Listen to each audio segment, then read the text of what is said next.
राजनांदगांव जिले के डोंगरगढ़ पुलिस थाना क्षेत्र अंतर्गत ग्राम कोलेंद्र में पिछले दिनों 28 वर्षीय नवयुवक की लाश संबंधित अवस्था में ग्रामीणों ने देखी थी, जिसके बाद पुलिस को इसकी सूचना दी गई। पुलिस ने पूरे हत्याकांड की गुत्थी सुलझा ली है। पूरा मामला एक्सीडेंट का है। आरोपियों को रिमांड पर लेकर जेल भेज दिया गया है। 11 फरवरी को एक सूचना मिली थी। ग्राम कोलेंद्रा चौकी क्षेत्र में एक युवक की डेड बॉडी मिली हुई है खेत के किनारे में करके। ग्राम कोटवार के द्वारा सूचना दी गई थी, जिसकी तस्दीकी की गई। कोलेंद्रा निवासी छविलाल वर्मा 28 वर्षीय युवक खेत में पानी देने गए थे और एक निर्धारित समय रहता था जिस समय वो काम से घर वापस आते थे। उनके घर वाले जब उस समय पर नहीं आए तो सूचना दिए।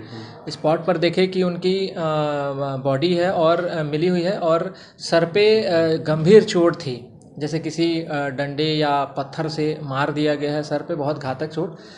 सूचना पर वरिष्ठ अधिकारियों को इसकी सूचना दी गई। मौके पर एसडीओपी साहब प्रभात पटेल और थाने की टीम, चौकी की टीम पहुंची। चूँकि रात हो गया था करके डेड बॉडी का पंचनामा और नहीं किया जा सकता था, इसलिए सुरक्षार्थ उसको रखा गया। मर्ग इंटीमेशन लिया गया, सुबह 100 पंचनामा किया गया, अपराध पंजीबद्ध किया गया। उसके बाद आरोपी पतासाजी की गई। आरोपियों के पतासाजी पर यह पता चला कि इनके पड़ोस में ही इनके जो रिश्तेदार हैं, इनका पैतृक विवाद है लगभग 3 पीढ़ियों से ज़मीन को लेकर के। इनके चाचा के बेटे तिलक और उनकी मां राम कुंवर, इनके साथ में इनके कई बार विवाद हो चुके हैं और भी बहुत सारे संदेह जाहिर किए गए थे, जिसको खोजबीन जारी रही। अंतिम में ये पता चला संदेहों की पूछताछ पर कि जिस दिन मृतक समय पर नहीं पहुंचा था, उस समय पर राम कुंवर जो है तिलक की माँ, वो गई हुई थी वहीं खेत के किसी काम से, और इनका पुराना ज़मीनी विवाद था। वहाँ पर भी ज़मीन के विवाद को लेकर के इन दोनों के बीच में बहस हुआ, गाली गलौच हुआ।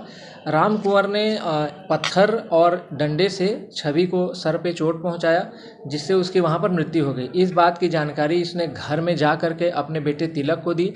तिलक भी वहाँ पर वापस आया, उसने भी चेक किया, देखा उस समय तिलक की मृत्यु हुई या नहीं करके उसने भी उसको चोट पहुंचाया, जिससे वो उसकी मृत्यु वहीं हो गई। उसके बाद डेड बॉडी को अपने आप को और अपनी मां को बचाने के लिए इसने डेड बॉडी को उठा करके सड़क के किनारे रख दिया और उसकी साइकिल को भी, मृतक छविलाल की, ताकि ये दुर्घटना लगे, और वहां से ये चले गए।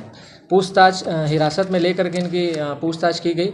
इन्होंने अपना अपराध स्वीकार किया और घटना में प्रयुक्त पत्थर, डंडा और खून से लगे हुए कपड़े मेमोरेंडम के तहत इनसे जब्त किया गया है। आज इनको विधिवत गिरफ्तार करके माननीय न्यायालय रिमांड पर पेश किया जा रहा है।